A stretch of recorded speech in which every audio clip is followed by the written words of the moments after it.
In the next subsection, I want to look at another string matching algorithm that seems to strike this weird balance that it is better than the optimal Knuth-Morris-Pratt algorithm. And so I've just told you that Knuth-Morris-Pratt is the best possible, so what else could we hope for? And again, you have to read optimal always with a grain of salt. KMP is optimal in the worst case, but that doesn't mean that it's always the best possible choice. And so here's a concrete example that drives this point to the extreme. If we have a very boring text and a very boring pattern, and we ask if the pattern occurs anywhere in the text, you would immediately say, no, of course not, because it has the wrong letters in a sense. But that's kind of unfair. We would have to find an algorithm that proves this by character comparisons. But we can still ask, what is the shortest way to tell to someone, to prove to someone using character comparisons that this pattern doesn't occur in the text? And one way is shown in this table. Wherever there's the X marked, this is where you do a comparison. So you compare this X to A, find they're not equal. And you do this 4 times. And with these 4 negative outcomes, so that the pattern character and the text character there are different, you have excluded all possible matches, because any match in the text would have to overlap one of these positions. Okay? Now, sometimes this is possible, and then you can definitely do better than KMP. In other cases, it's not possible, and then KMP is the best possible, and other algorithms sometimes struggle to achieve the same efficiency. But what this is all about is trying to tune the algorithms not only for the worst case that might never appear, but rather get them more efficient where possible. Something like the adaptive sorting that we've seen in Unit 3. A striking example here, a striking feature of this example is that we didn't even read all the characters in the text, right? We only read a fraction of them, but it was enough to conclude that there are no matches. Now, how can we turn this into an algorithm that always works, not just on this degenerate example? And one very simple but also somehow incredible insight is, let's check guesses from right to left instead of left to right, in the hope that when we find this mismatch here, we can immediately say no match can start here, here, here, here, or at the beginning, and we can immediately shift the pattern to the right of this position. Now we can't always do this, but we'll look at what we can do. But if we're lucky, we can shift the pattern by a whole lot, doing just one comparison. That's the key idea. If you only did that, you run into other nasty cases. If the text is very boring and the pattern is just one other character followed by many A's, if you would check from the right, you would always pass through the entire pattern and just fail on the last character. So that alone is not so great. What this algorithm of Boyer and Moore does is it combines 2 rules on how far you can jump upon a mismatch, how much you can shift your guess to the right. And those 2 in combination often work really well. The first one is very simple.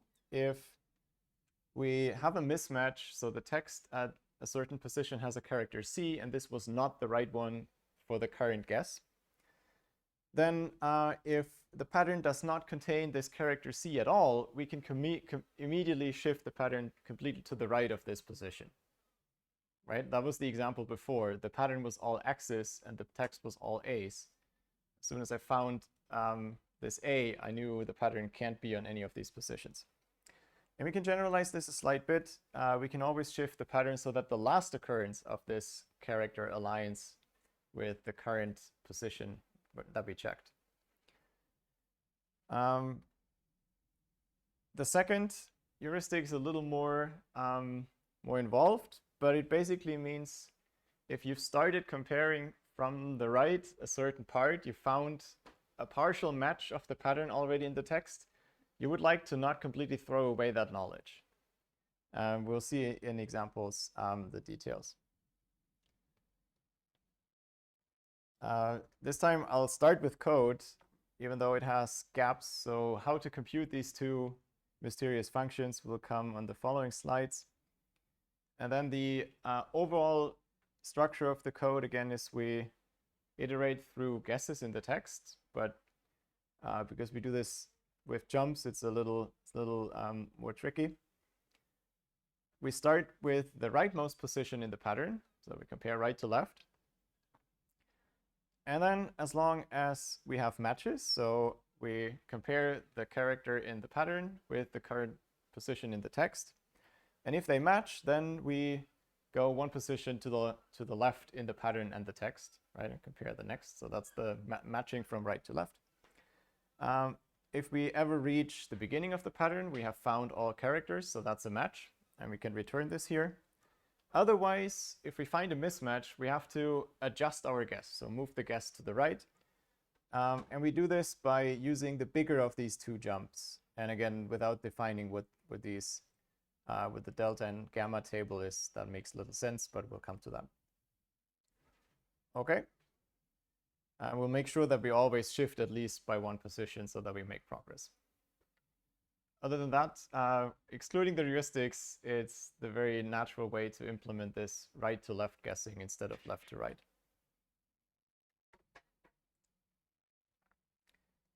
So the first heuristic was this bad character heuristic. And let's do a concrete example here where we have some text and we have a pattern. And so we made our first comparison. The first guess is it starts at the beginning. We start comparing from the right. There's a mismatch. The character in the text R is not the character in the pattern O. And moreover, R doesn't appear in the pattern at all. So where do I shift the pattern or my guess next? All the way to the right of the current one. So I can shift the guess up to here. And now compare these two characters. Again, the last of the pattern. And W, again, doesn't occur in the pattern, so same thing happens. And then, well, find the rest, find the pattern at this position. A slightly more tricky example is down here. Okay, we didn't look at a couple of characters. The more interesting example down here, again, R is not the right character in the pattern, but there is an occurrence of R in the pattern, so we can't immediately shift the pattern to here. That would potentially overlook a match. Instead, we take the rightmost occurrence of R, which is this, and make sure that this R aligns with the R of the text. So we just shift it by one position in this case, and in general, whatever the position of the last occurrence is. We bring that into alignment with the text character. And then, so this is put in parentheses because we don't have to check this again. We already know they match, but we have to start comparing here again. And then M is not E, so we have a mismatch. So we shift the guess again, and using M, last occurrence is here. So we bring the M in the pattern in alignment with the M in the text. So that's our next guess. And then comparing from the right, we find that this is indeed a match here. Okay, so clear how the bad character heuristic works. This is indeed the more impactful in many applications, just because if you look for a small pattern, it's quite likely that your text has characters that don't occur at all in the pattern.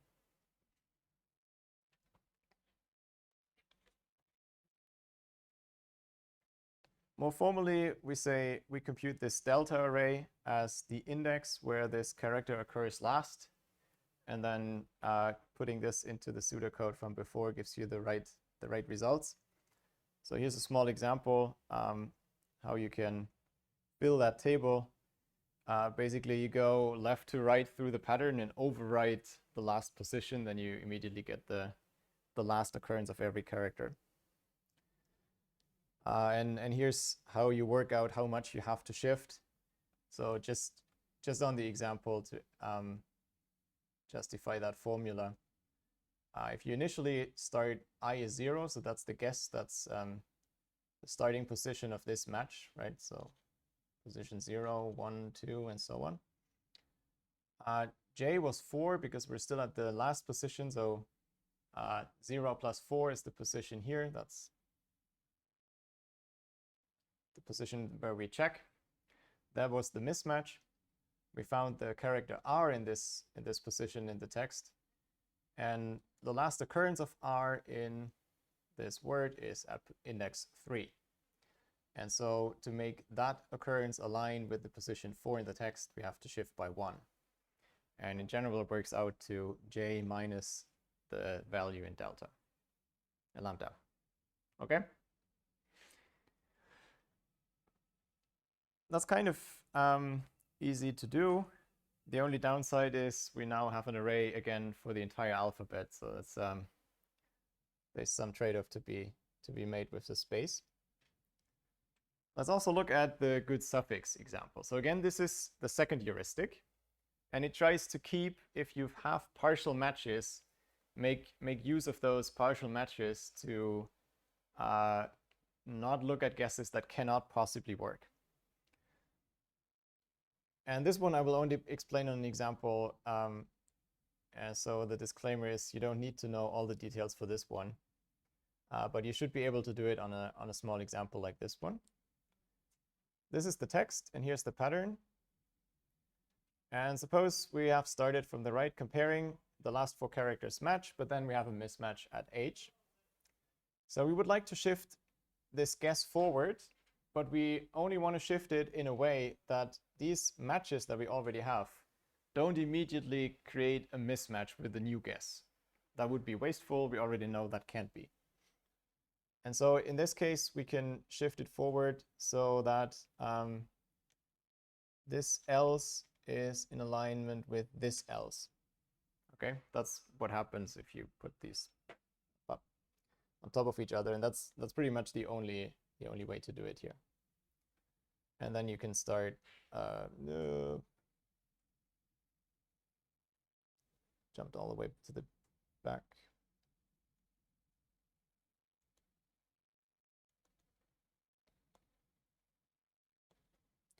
There's another case for this heuristic though. So a different pattern, different text.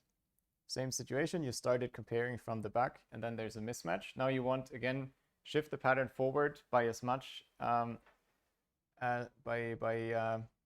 so much as to not immediately get mismatches again. Now you see food doesn't occur in the pattern, so you might be misled thinking that you can shift the pattern entirely to the right of this. But there's a smaller part that does occur at the beginning. And so the best we can do is shift it to this position and bring a suffix of the matched, of the good suffix in alignment with the prefix of the string. So that's the other case.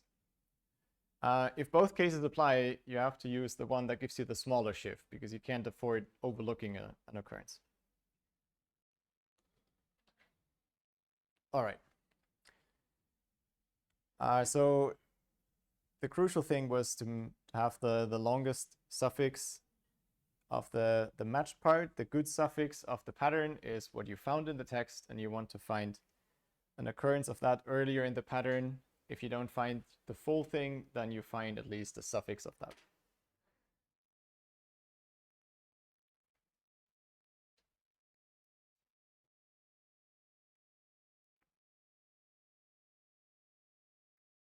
To compute those good suffix jumps, the gamma table,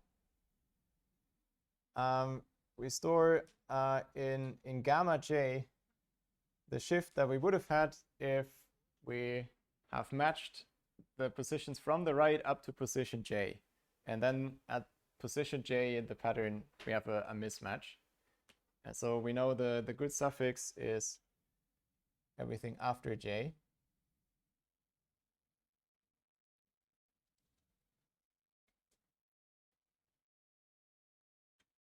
And we try to find the occurrence of that in the pattern.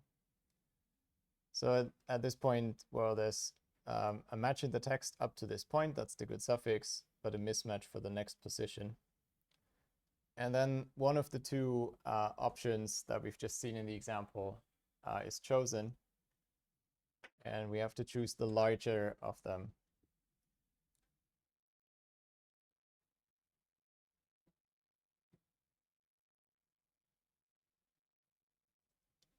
I'll skip the details, but you can compute this in a way similar to the KMP function. Or to be more precise, you can compute for the pattern the fail function that we've seen, the failure links for KMP. But you also need the failure function for the mirrored string, where you just reverse the thing. From those two things together, you can puzzle out the gamma in this optimal time. But I think this leads us too far, and I'd like to focus just on the conceptual idea here. So specifically for the exam, you should be able to do the examples we've done, but the rest on this slide, not.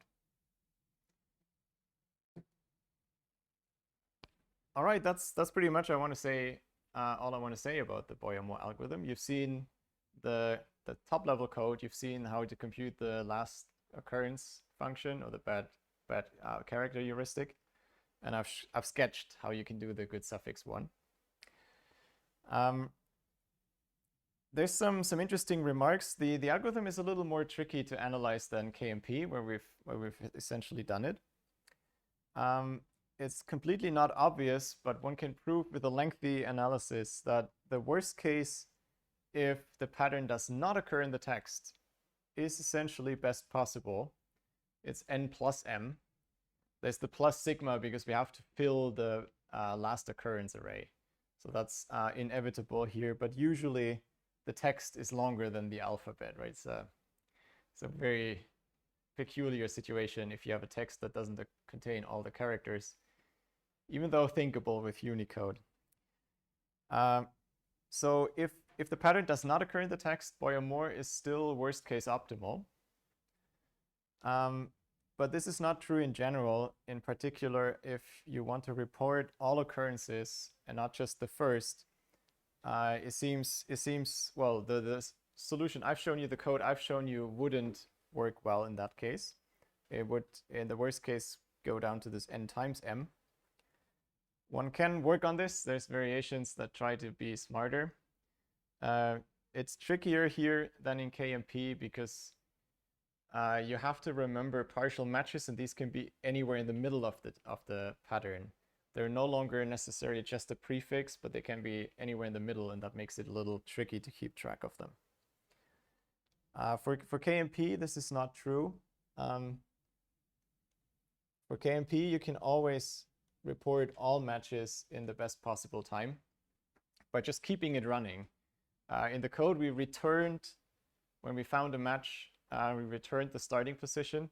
You can instead just store that to a list or print it out or something like this and keep the algorithm running. It would work essentially the same way.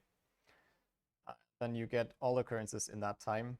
And it seems not so easy to do this with Boyer-Moore. On the positive side, if you look at non-degenerate inputs or something that's maybe more realistic, like English text, then Boyer-Moore looks only at every fourth character on average, and KMP doesn't compete with that. It requires moderate extra space, but there is this dependency on sigma, so it's not perfect. I looked up, in case you're interested, I said this earlier, I think, the Java library, if it's still the same code, the index of method is pretty much the brute force algorithm. So you should be able to make this quite slow if you feed in worst case inputs. Python is a little smarter. They created a custom version that is a mixture of Boyer-Moore with some extra ideas. And so they took the key ideas from this one, but modified it a bit further, especially to avoid this plus sigma space.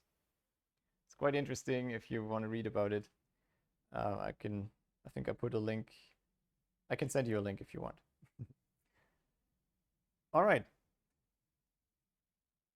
Let's see what you took from it.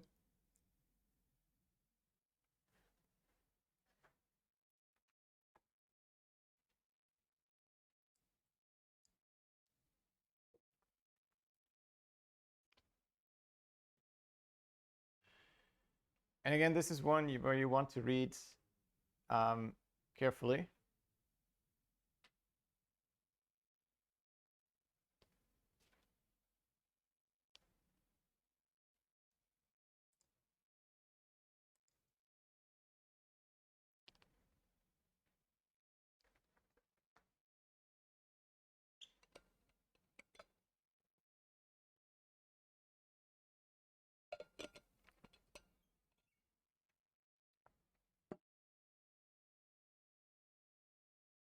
I'll give you a few more seconds.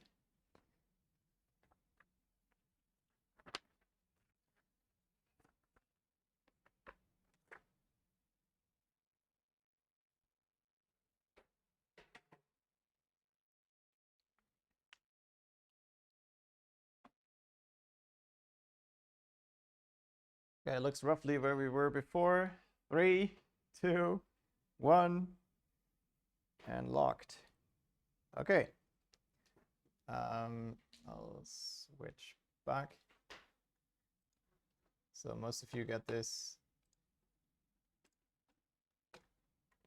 All right, maybe we should briefly go through all of these.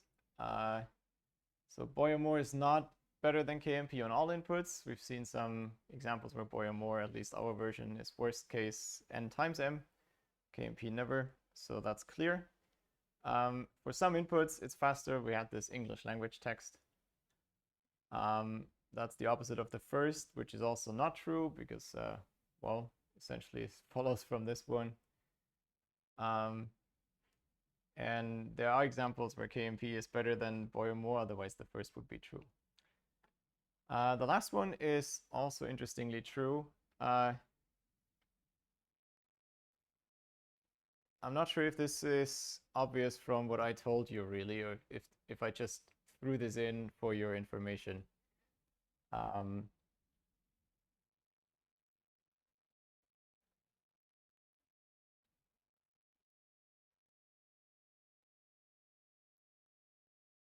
It might have to do with the pre-processing, but let's take it as a fact for now.